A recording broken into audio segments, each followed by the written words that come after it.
यम और नियम के बाद में आज हम बात करेंगे अगले टॉपिक की तरफ, यानी कि आसन की तरफ, या जो योगा सूत्र में 8 प्रकार के अष्टांग के बारे में महर्षि पतंजलि ने बताए थे, उसी के बारे में बात कर रहे हैं हम। यम और नियम के बारे में हम जान चुके हैं। यम 5 प्रकार के बताए गए और नियम भी 5 प्रकार के बताए गए। आगे बात करते हैं हम आसन की, यानी कि थर्ड जो अष्टांग है हमारा, तीसरा अष्टांग जो अष्टांगों के अंदर तीसरे नंबर पे आता है वो है आसन। आसन के बारे में बात करते हैं कि व्हाट इज आसन, आसन क्या है। To sit in a comfortable position और पोस्चर, यानी कि आप एक कंफर्टेबल पोजीशन में या पोस्चर में, पोस्चर मीन्स होता है बॉडी में, आकार में बैठ जाए फॉर एवर लास्टिंग पीरियड, जब आप एवर लास्टिंग पीरियड तक कंफर्टेबल पोजीशन में बैठ सकते हो, ऐसी मुद्रा या ऐसी अवस्था को क्या कहा जाता है, इस कार्ड आसन, उसे हम आसन के नाम से जानते हैं। Asanas are perform to keep the body flexible. देखिए आसन बॉडी को फ्लेक्सिबल, एजिली एंड यंग बनाता है, यानी कि फ्लेक्सिबल बनाता है, फुर्तीली बनाता है और बॉडी को युवा बनाता है। Asanas can be perform from young age to old age without any problem. आसन बचपन से लेकर यानी कि युवाओं से लेकर वृद्ध अवस्था तक किया जा सकता है बिना किसी प्रॉब्लम के, ठीक है, तो वो आसन कहलाता है। समझ गए आसन का मतलब क्या है, यानी कि एक प्रॉपर और जिसे हम कहते हैं कंफर्टेबल पोजीशन में जब हम एक जगह पे एवरलास्टिंग पीरियड तक बैठते हैं, दैट इज कॉल्ड आसन, उसे आसन कहा जाता है। अगली बात करते हैं उसी में अष्टांग के 5वें पॉइंट में बारे में। 5वां पॉइंट है हमारा प्राणायाम।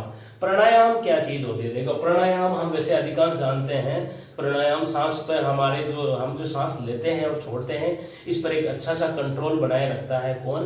प्राणायाम के माध्यम से ही अच्छा कंट्रोल बनता है। It is the control of the process of breathing, यानी कि ये एक ऐसा कंट्रोल है किस पे? प्रोसेस ऑफ ब्रीथिंग पर कंट्रोल है, ठीक है। It means the appropriate control over inhalation and exhalation.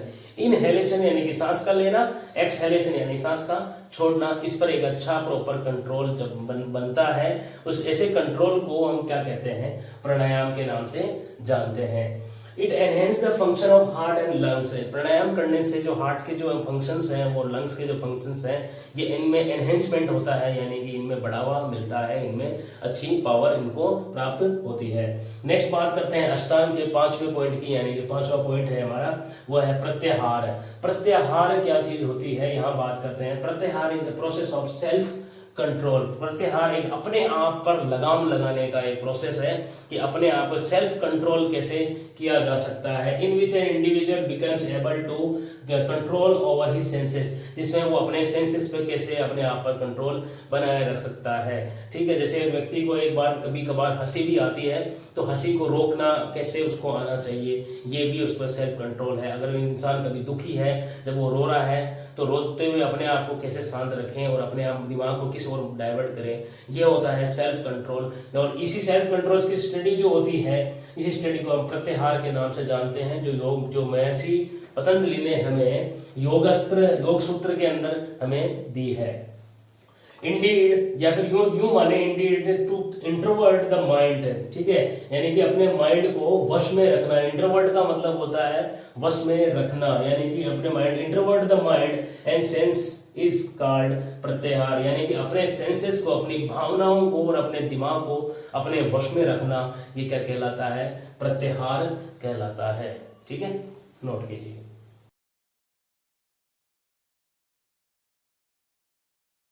प्रत्याहार के बाद में आप पढ़ते हैं अष्टांग का 6th पॉइंट।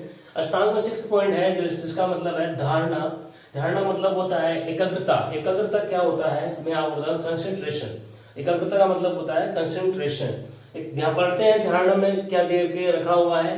धारणा is the concentration of mind. धारणा क्या है? धारणा एक प्रकार से एक दिमाग का कंसंट्रेशन है, एक जगह पर फोकस किया हुआ एक ऐसी स्थिति है, ठीक है। स्कैटर्ड यानी कि अस्त व्यस्त mind. Scattered mind is bought under control. Scattered mind, जो अस्त व्यस्त जो माइंड होता है, यानी कि इधर उधर की बात, सोच विचार, उन सभी को एक जगह पर लेके आना। बोर्ड का मतलब होता है लेके आना, under control and set to one focal point, और एक फोकल पॉइंट पर उसको सेट करना, दैट इज कॉल्ड धारणा। वो धारणा कहलाती है। देखो कई प्रकार के बड़े बड़े जो योगी होते हैं, इस धारणा के बाद में वो ध्यान में चले जाते हैं और ध्यान के बाद में समाधि की स्थिति में चले जाते हैं। तो ये योगियों की जो है ये पहली स्टेज कहलाती है धारणा। ठीक है, ये चीज ध्यान रखें। अगली बात आती है ध्यान। ध्यान क्या है?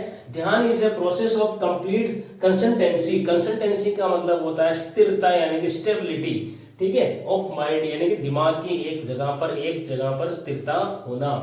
It is a stage period to samadhi. ये समाधि से पहले की स्टेज कहलाती है। ठीक है, अगली बात करते हैं समाधि। The union of individual Saul with the supreme Saul is called समाधि। देखिए एक व्यक्तिगत इंसान की एक एकीकरण यानी कि एक उसकी आत्मा परमात्मा के साथ में जब चली जाती है, मिल जाती है, मिलन होता है, तो ऐसी सिचुएशन को हम समाधि की सिचुएशन कहते हैं। He forgets himself। देखो इसमें जो इंसान जब आसन पे बैठता है और इस तरह की जो समाधि की स्थिति बनाता है और उसका ध्यान एक जगह केंद्रित करता है, तब वो ऐसी स्थिति में बता रहे हैं आपको कि he forgets himself, तो तब वो अपने आप को भूल जाता है। अपने आप को ऐसी, जब वो योग करता है तब अपने आप को ऐसी सिचुएशन में भूल जाता है जब वो योग के माध्यम से यहाँ तक पहुंच जाता है। ठीक है, अपने आप को पूरी तरह से कंप्लीटली भूल जाता है। And he feel to experience that divine pleasure, और उसको एक्सपीरियंस होता है, किस चीज का अनुभव महसूस करता है, किसका? स्वर्गीय अनुभूति उसको प्राप्त होती है। स्वर्ग का अनुभव करता है कि मैं वहां परमात्मा के पास में आ गया हूं और वहां की स्वर्गीय अनुभूति उसको प्रदान होती है, उसको एहसास ऐसा होता है। तो ये कुछ अष्टांग है। अष्टांग का मतलब है कि कुछ ऐसे 8 प्रकार के 8 फोल्ड पाथ है हमारे, 8 प्रकार के जो यहाँ पर योग सूत्र में महर्षि पतंजलि ने बताए हैं, जो हमारे जीवन में हमें अपनाने भी चाहिए और इनके माध्यम से हमारा जीवन गुजरता भी है। ठीक है, वही चीजें हमने पढ़ी है, यही अष्टांग योग अब तक शुरू से लेकर अब तक हमने पढ़े। सबसे पहले हमने पढ़ा यम, फिर उसके बाद पढ़ा हमने नियम, फिर पढ़ा हमने आसन, फिर पढ़ा हमने प्राणायाम, फिर पढ़ा प्रत्याहार, फिर पढ़ा धारणा, फिर ध्यान और फिर समाधि। ये 8 प्रकार के अष्टांग कहलाते हैं, 8 फोल्ड पाथ यानी कि 8 प्रकार के पथ कहलाते हैं, जो महर्षि पतंजलि ने अपनी बुक योग सूत्र के अंदर दी है। और इन्हीं को हमने सबके बारे में हमने धीरे धीरे अध्ययन किया है कि किसमें क्या दिया हुआ है। ठीक है, तो